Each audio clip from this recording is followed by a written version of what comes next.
తల్లి తమ్ములు అధర్మానికి నెట్టుకున్నారు. అందుకని ఆఖరికి అమృతము అందకుండా పోయింది.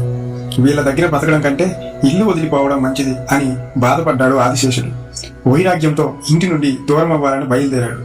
గంధమాదనం, బదాదీవనం, గోకర్ణం, హిమాలయం మొదలైన పుణ్యక్షేత్రాల్లో బ్రహ్మని ధ్యానిస్తూ వేలాది సంవత్సరాలు తపస్సు చేశాడు. చివరికి ఒకరోజు బ్రహ్మ ప్రత్యక్షమయ్యాడు. వరం కోరమన్నాడు. బ్రహ్మవరాన్ని నిరాకరించాడు ఆదిశేషుడు. నా తల్లి తమ్ముళ్ళు ఏకమయ్యారు, అధర్మంగా ప్రవర్తించారు, వినతని గరుకుమంతుణ్ణి మోసం చేశారు. ఇది వరకు మా వంతయింది, ఇక వాళ్ళ వంతు వస్తుంది. అందుచేతే మా వాళ్ళ పొత్తు వదిలి వచ్చేశాను. ఇలా తపస్సు చేసుకుంటూ శరీరం వదిలేస్తాను అని అన్నాడు ఆదిశేషుడు. నువ్వే ఇలా అంటే ఇంక దిక్కేముంది అన్నాడు బ్రహ్మ. భూమిని మొయ్యడానికి పుట్టిన పుణ్యాత్ముడివి నువ్వు. ప్రాణం వదిలే ప్రయత్నం విడిచిపెట్టు. అనంతకాలం భూభారం వహించు. గరుత్మంతుడు నీ తమ్ముడు, అమిత బలవంతుడు. అతడితో స్నేహం శ్రేయస్సు నీకు అంటాడు బ్రహ్మ. బ్రహ్మ మాటల ప్రకారం ఆవాల నుండి భూమండలం మోస్తున్నాడు ఆదిశేషుడు. అనంతకాలం మోస్తూనే ఉంటాడు. తల్లి శాపము, జనమేజయుడి సర్పయాగము తలుచుకుంటూ భయపడుతున్నాడు వాసుకి. బంధువుల్ని, సోదరుల్ని ఒకరోజు సమావేశపరిచాడు.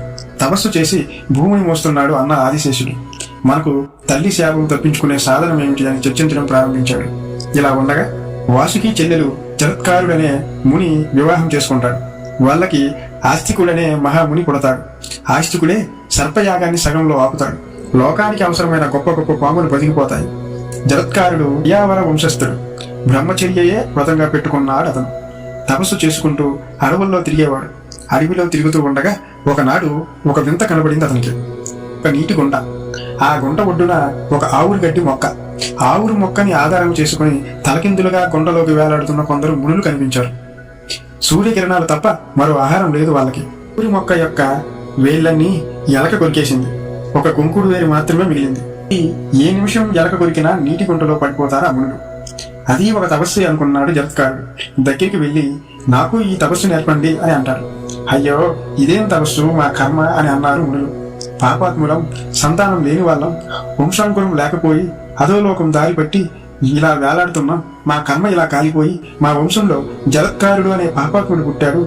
పెళ్లి పెడాకులు మానేసి కూర్చున్నాడు. వాడి తండ్రి తాతలం మేము.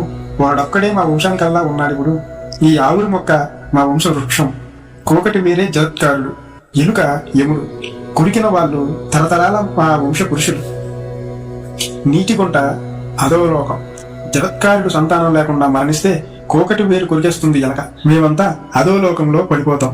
జరత్కారుడు సంతానవంతుడైతే మాకు ఊర్ధ్వలోకాలు లభిస్తాయి. నువ్వు జరత్కారుని ఎరిగి ఉంటే దయచేసి మా దుస్థితిని చెప్పి పుణ్యం కట్టుకో అని అంటారు. అప్పుడు హృదయం బద్దలన్నట్టయింది జరత్కారుడికి.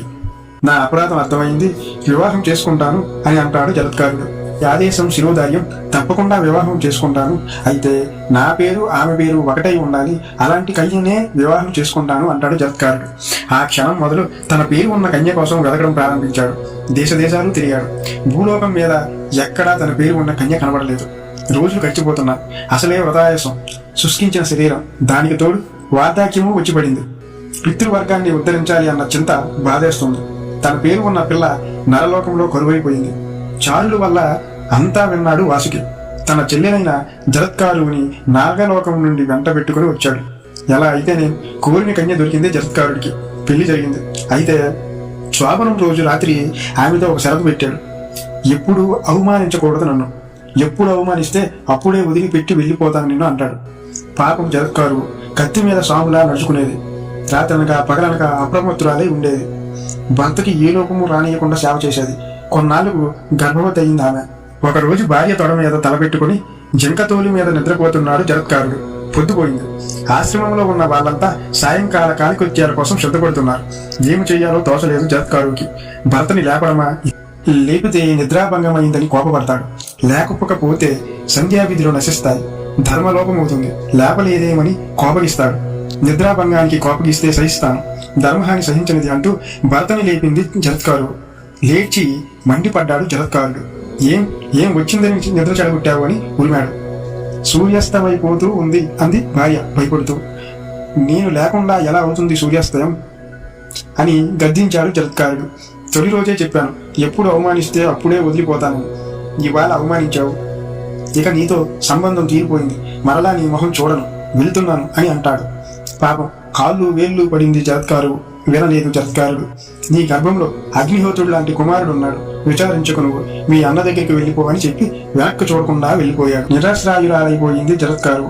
వాసుకి దగ్గరికి నాగలోకం వచ్చేసింది. కొన్నాళ్లకు సూర్యబింబం లాంటి కుమారుడు కలిగడానికి అతడే అస్తికుడు. సాత్వికుల్లో మహాసాత్వికుడయ్యాడు అస్తికుడు.